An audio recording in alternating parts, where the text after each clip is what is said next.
Le 1er août 1976, un pilote de Formule 1 brûle vivant dans sa voiture. Les médecins pensent qu'il ne passera pas la nuit. 42 jours plus tard, cet homme est de retour sur la grille de départ. Son nom, c'est Niki Lauda. Et ceci n'est pas une histoire de sport. C'est une histoire de survie. On imagine souvent que les champions naissent sur un nuage, qu'il suffit d'un peu de talent, d'une bonne voiture, et que tout s'enchaîne naturellement. Mais la vérité est bien différente. Certains destins commencent par une rupture. Une vraie. Avec sa famille. Avec son confort. Avec la vie que les autres avaient choisie pour eux.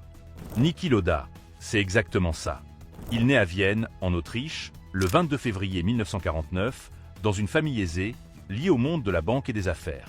Un environnement strict, structuré, où tout est déjà tracé d'avance. Dans cette famille, on ne devient pas pilote de course. On devient banquier ou chef d'entreprise. Mais très tôt, Niki n'a qu'une obsession, la vitesse. Les voitures, les moteurs, la compétition. Plus il grandit, plus le fossé se creuse. Et quand il annonce qu'il veut devenir pilote automobile, la réaction est brutale. Sa famille refuse de le soutenir. Pour eux, la course est dangereuse, vulgaire, indigne de leur rang.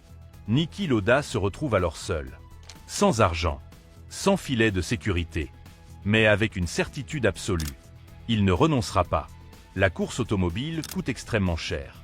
À cette époque, il n'y a pas de parcours balisé, pas d'académie moderne. Soit tu apportes de l'argent, soit tu n'existes pas. Alors Lauda prend une décision radicale. Il va se financer lui-même.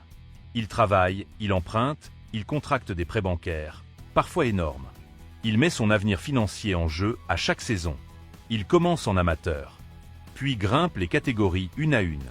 La Formule Volkswagen, la Formule 3, la Formule 2. Il n'est pas le plus spectaculaire, pas le plus charismatique, mais il apprend plus vite que les autres. Il observe, il analyse. Il comprend ce que fait la voiture, ce que font les pneus, ce que fait le moteur. Très vite, une chose le distingue. Il ne pilote pas à l'instinct. Il pilote avec sa tête. Cette approche méthodique va lui valoir un surnom qui le suivra toute sa carrière. L'ordinateur. Mais à ce moment-là, il est surtout un jeune pilote sous une pression immense. Chaque course est une prise de risque financière. Chaque abandon peut signifier la faillite. Malgré tout, il force les portes. Au début des années 70, il parvient à entrer en Formule 1. Pas dans une équipe mythique. Pas dans une voiture gagnante.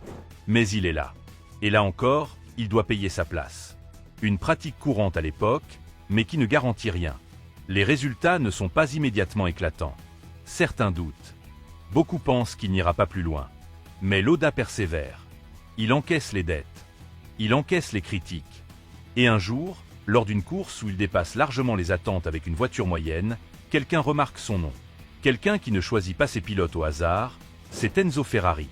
Ferrari est alors une équipe en crise et instable. Brillante, mais désorganisée.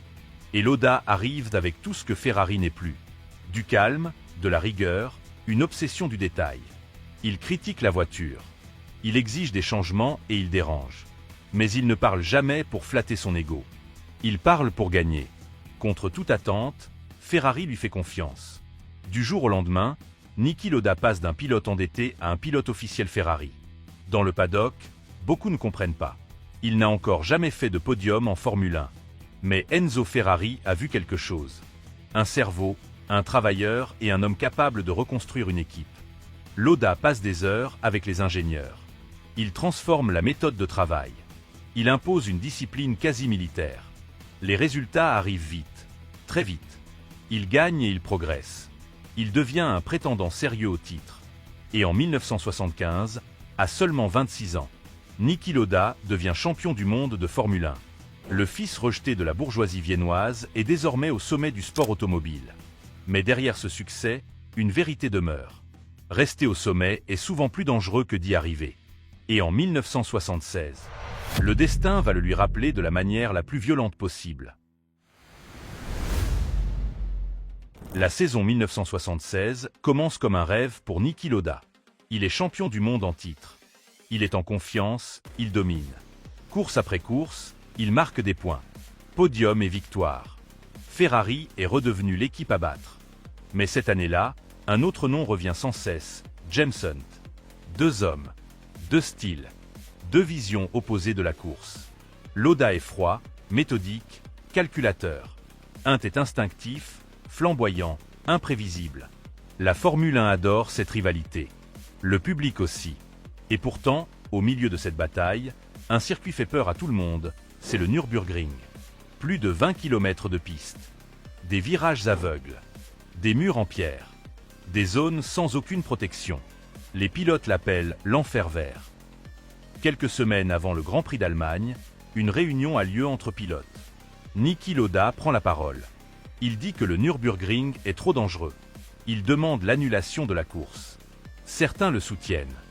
D'autres refusent. James Hunt, notamment, estime que Lauda exagère. Pour lui, c'est de la prudence excessive. La décision tombe. La course aura lieu. Le 1er août 1976, le ciel est lourd. La piste est piégeuse. Les conditions sont mauvaises. Le départ est donné. Dès les premiers tours, Lauda attaque. Mais soudain, sa Ferrari décroche. La voiture sort de la trajectoire. Percute violemment le mur de pierre. Le réservoir explose. La Ferrari s'embrase instantanément. Une boule de feu. Lauda est inconscient. Son casque a été arraché par la violence du choc. Il est coincé dans l'habitacle déformé. Et le pire arrive. Deux autres voitures arrivent à pleine vitesse. Elles ne peuvent pas l'éviter. Elles percutent la Ferrari en flammes. Les secondes passent. 10, 20, 30 secondes. À l'intérieur, la température dépasse les 800 degrés. Lauda respire des fumées toxiques. Chaque seconde réduit ses chances de survie. Puis un pilote s'arrête, c'est Arturo Merzario. Sans hésiter, il se jette dans les flammes. Il tente d'arracher Lauda de la voiture. D'autres arrivent pour aider. Après 55 secondes d'enfer, Niki Lauda est extirpé. Son corps est brûlé. Son visage est méconnaissable. Ses poumons sont saturés de vapeur d'essence. Il est transporté à l'hôpital dans un état critique. Les médecins sont pessimistes, très pessimistes. Ses brûlures sont graves.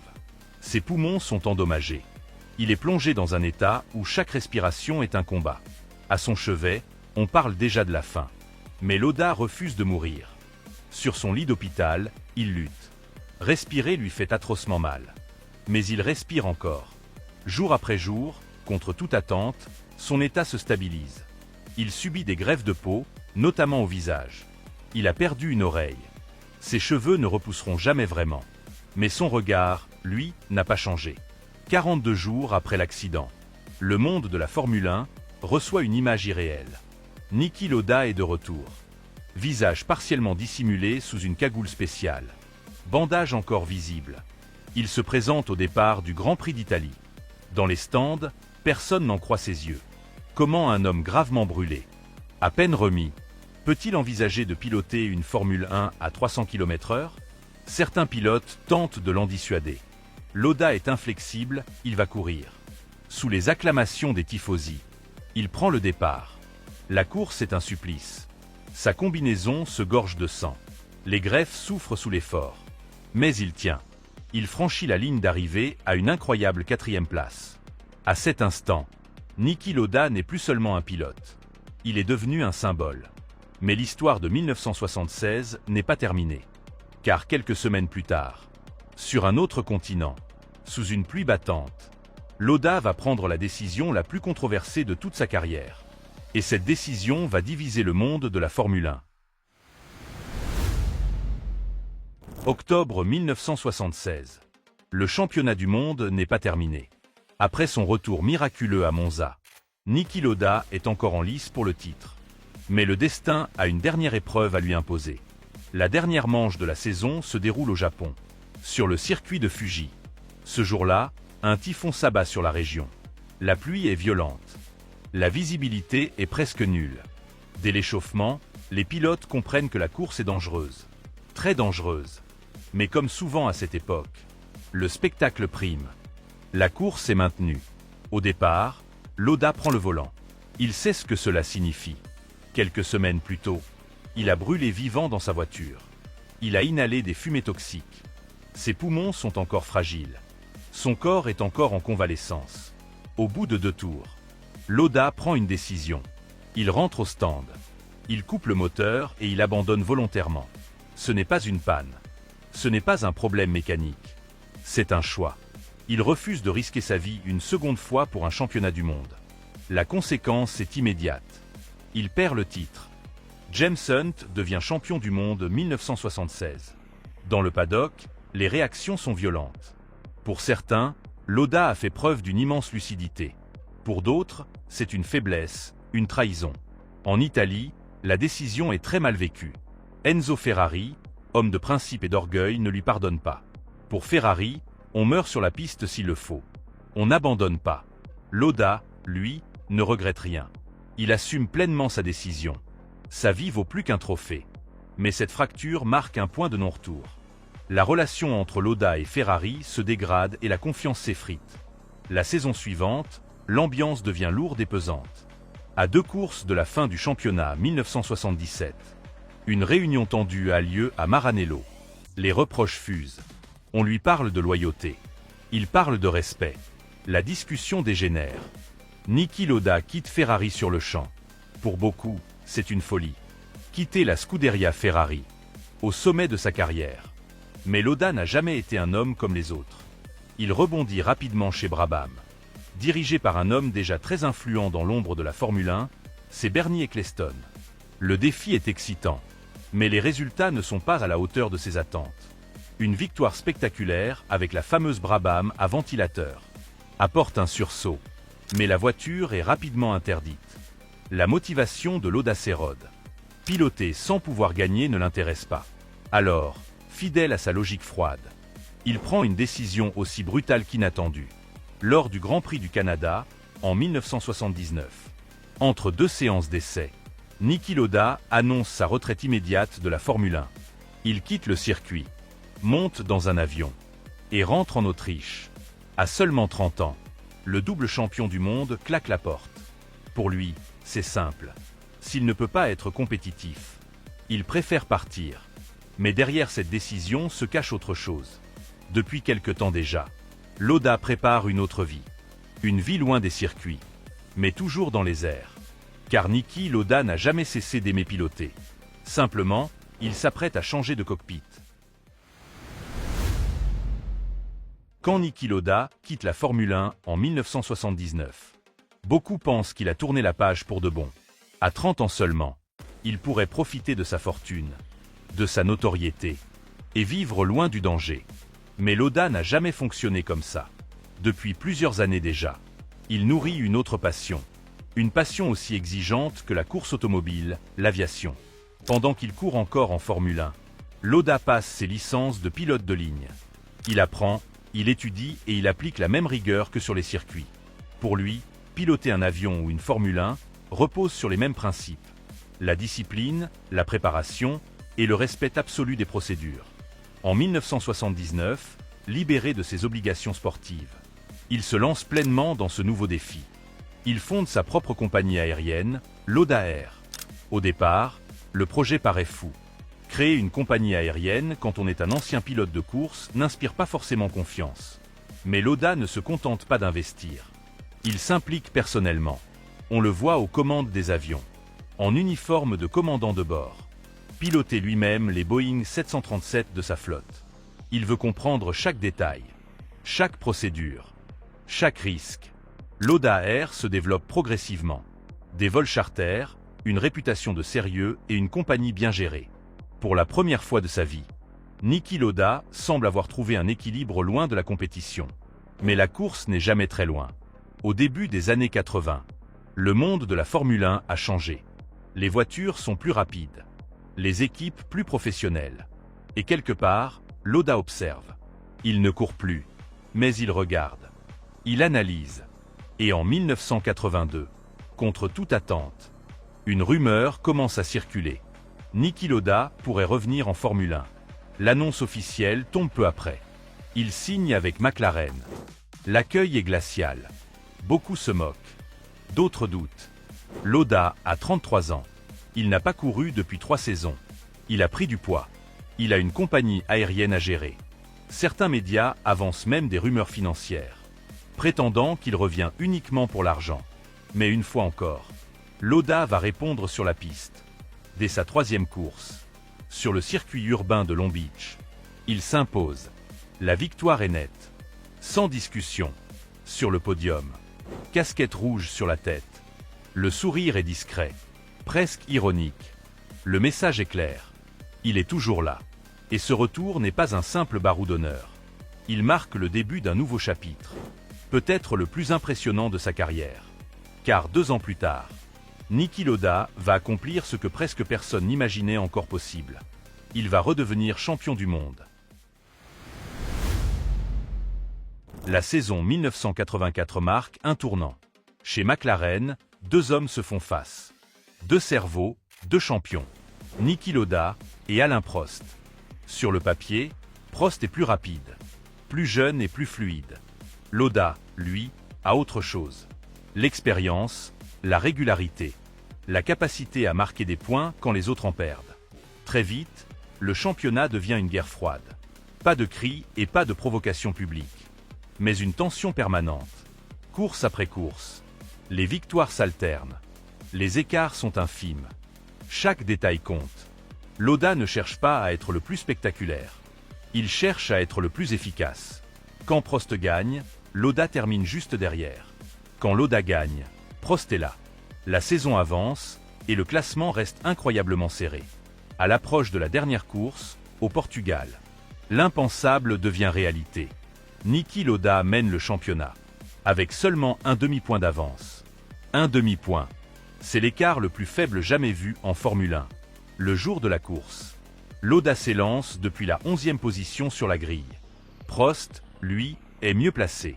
Il a besoin de gagner et d'espérer que Lauda termine plus loin. Dès le départ, Prost attaque. Il prend la tête et il mène la course. Lauda, pendant ce temps, remonte méthodiquement. Sans précipitation, sans erreur. Il dépasse, il gère et il calcule. Chaque position gagnée est un pas vers le titre. À l'arrivée, Prost remporte la course. Mais Lauda termine 2e. C'est suffisant. Avec seulement un demi-point d'avance, Niki Lauda devient champion du monde pour la 3e fois. À 35 ans, ce titre n'est pas le plus spectaculaire. Mais c'est peut-être le plus grand. Il ne l'a pas gagné à la force brute. Il l'a gagné avec sa tête. Ce jour-là, Lauda prouve définitivement qu'un championnat se gagne autant dans les moments calmes que dans les instants héroïques. Il entre dans la légende. Peu après, il prend une décision fidèle à sa logique. Il a gagné, il est au sommet. Alors il s'arrête. En 1985, Niki Lauda met fin définitivement à sa carrière de pilote de Formule 1. Il laisse derrière lui un palmarès impressionnant. 3 titres mondiaux, 25 victoires et 54 podiums. Mais surtout, il laisse une image unique. Celle d'un homme qui n'a jamais piloté pour plaire, mais pour comprendre. Et pour gagner. Pourtant, l'histoire de Niki Lauda est loin d'être terminée. Car en dehors des circuits, un drame encore plus grand l'attend. Un drame qui n'a rien à voir avec la course. Le 26 mai 1991, Niki Lauda n'est plus pilote de Formule 1 depuis longtemps. Il est chef d'entreprise, patron de compagnie aérienne, responsable de centaines de vies chaque jour. Ce jour-là, le vol Lauda R004 décolle de Bangkok à destination de Vienne. À bord, 223 passagers et membres d'équipage. Quelques minutes après le décollage, l'avion disparaît des radars. Il s'écrase en pleine jungle thaïlandaise. Il n'y a aucun survivant. La nouvelle frappe comme un choc. Pour Lauda, c'est un cauchemar absolu. Il se rend immédiatement sur place. Non pas pour se protéger, mais pour comprendre. Sur le site du crash, les débris sont éparpillés sur des kilomètres. Le spectacle est apocalyptique. Lauda est anéanti. Il dira plus tard que c'est l'épreuve la plus dure de toute sa vie. Très vite, une première hypothèse circule. Un attentat. Mais Lauda n'y croit pas. Il connaît les avions, il connaît la mécanique et il sait que quelque chose ne colle pas. Contre l'avis de Boeing et de plusieurs experts officiels, il exige une enquête approfondie. Il affronte publiquement le constructeur. Sans détour et sans calcul politique. Les mois passent, la pression est énorme. Et finalement, la vérité émerge. Le crash est dû à un déclenchement intempestif de l'inverseur de poussée sur un moteur en plein vol. Un défaut de conception extrêmement rare, mais catastrophique. Ni les pilotes, ni la maintenance de la compagnie ne sont en cause. Grâce à l'obstination de Lauda, Boeing reconnaît le problème et modifie ses procédures et ses appareils. Pour la deuxième fois de sa vie, Niki Lauda transforme une tragédie en combat pour la sécurité. Mais cette victoire morale a un prix. Lauda Air ne se remettra jamais complètement du drame. La pression psychologique est immense et la confiance s'érode. Au fil des années 90, la compagnie passe sous le contrôle d'un grand groupe aérien. Et en 2000, Niki Lauda est écarté de sa propre entreprise. Une nouvelle fois, il perd ce qu'il a construit. Mais une nouvelle fois, il refuse de disparaître. Car le monde de la Formule 1 n'en a pas fini avec lui. Et cette fois, ce n'est plus au volant qu'il va laisser son empreinte. Au début des années 90, Niki Lauda ne court plus. Mais il n'a jamais quitté la Formule 1. En 1992, Ferrari le rappelle. Pas comme pilote, mais comme conseiller. L'équipe est en crise, les résultats sont médiocres. La Scuderia a perdu son ADN. Lauda ne vient pas pour flatter, il vient pour trancher. Il participe à la réorganisation interne, il pousse pour des décisions fortes. Et surtout, il joue un rôle clé dans un recrutement décisif, Jean Todt. Le duo Todt-Schumacher, Ferrari ne gagne pas immédiatement. Mais les bases sont posées. Lauda, fidèle à lui-même, ne cherche ni la lumière ni la reconnaissance. Quand il sent que sa mission est terminée, il s'en va. En 2001, il accepte un nouveau défi. Diriger une écurie. Jaguar Racing, propriété de Ford. Mais cette fois, le contexte est différent. Les moyens sont là, mais la vision manque. Les luttes internes sont constantes. La méthode Lauda, directe, brutale parfois, ne plaît pas à tout le monde. Moins de 2 ans plus tard, il est évincé. Un échec rare dans sa carrière. Mais encore une fois, Lauda ne s'effondre pas. Il attend. Et en 2012, la Formule 1 entre dans une nouvelle ère. Mercedes-AMG cherche à dominer. Mais il manque un élément clé. Un leader, un homme qui sait reconnaître un champion. Niki Lauda devient président non exécutif de Mercedes. Et très vite, il pousse pour une décision qui va changer l'histoire. Lewis Hamilton. Beaucoup doutent. Pourquoi quitter McLaren, une équipe gagnante, pour un projet incertain? Lauda insiste, il convainc Hamilton et convainc Mercedes. Ce choix devient l'un des plus grands tournants de la Formule 1 moderne. De 2014 à 2018, Mercedes écrase la concurrence. Titre pilote, titre constructeur. Une domination totale. Dans le paddock, Lauda est partout. Casquette rouge, regard perçant. Des mots courts, mais justes. Il gère les tensions. Il recadre les égos. Il rappelle une chose essentielle. Être champion, ça se mérite tous les jours. Il joue un rôle crucial dans la gestion du duel explosif. Entre Lewis Hamilton et Nico Rosberg. Sans lui, Mercedes aurait pu imploser. Avec lui, l'équipe devient une machine parfaite. Mais le corps de Lauda, lui, commence à lâcher. Les séquelles de l'accident de 1976 ne l'ont jamais quitté. Les poumons sont fragiles. Les reins aussi. En 2018, une infection pulmonaire grave l'oblige à subir une transplantation d'urgence. L'opération est lourde. La convalescence est longue. Il ne reviendra plus dans le paddock. Le 20 mai 2019, Niki Lauda s'éteint à l'âge de 70 ans. La Formule 1 perd bien plus qu'un champion. Elle perd une conscience, un repère. Un homme qui n'a jamais triché avec la vie, ni avec la vérité. Mais son héritage, lui, est éternel. Niki Lauda n'était pas un héros parfait. Il n'était pas charismatique au sens classique. Il n'était pas flamboyant. Il ne cherchait pas à être aimé. Et pourtant, il est devenu immortel. Parce que Lauda n'a jamais menti. Ni à lui-même, ni aux autres. Il a défié sa famille pour vivre sa passion. Il a défié la mort dans les flammes du Nürburgring. Il est revenu, brûlé, détruit, quand personne ne croyait cela possible. Il a su dire non, quand rester aurait pu le tuer. Il a perdu un championnat, mais il a sauvé sa vie. Il a quitté Ferrari par principe. Il est revenu par fierté. Il est redevenu champion quand tout le monde pensait que c'était fini. 3 titres mondiaux, 3 renaissances. Mais son plus grand héritage ne se lit pas sur un palmarès. Il se voit dans chaque amélioration de sécurité, dans chaque circuit modifié, dans chaque décision prise pour protéger les pilotes. La Formule 1 moderne, plus sûre, plus technique, plus professionnelle, porte sa signature. En dehors des circuits, Lauda a affronté d'autres drames. La catastrophe aérienne de Lauda Air, les grèves de reins et la grève de poumons. À chaque fois, il a fait ce qu'il savait faire le mieux. Regarder la réalité en face. Comprendre et agir. Même affaibli, il est resté un bâtisseur. Chez Mercedes, il a reconnu le talent avant les autres.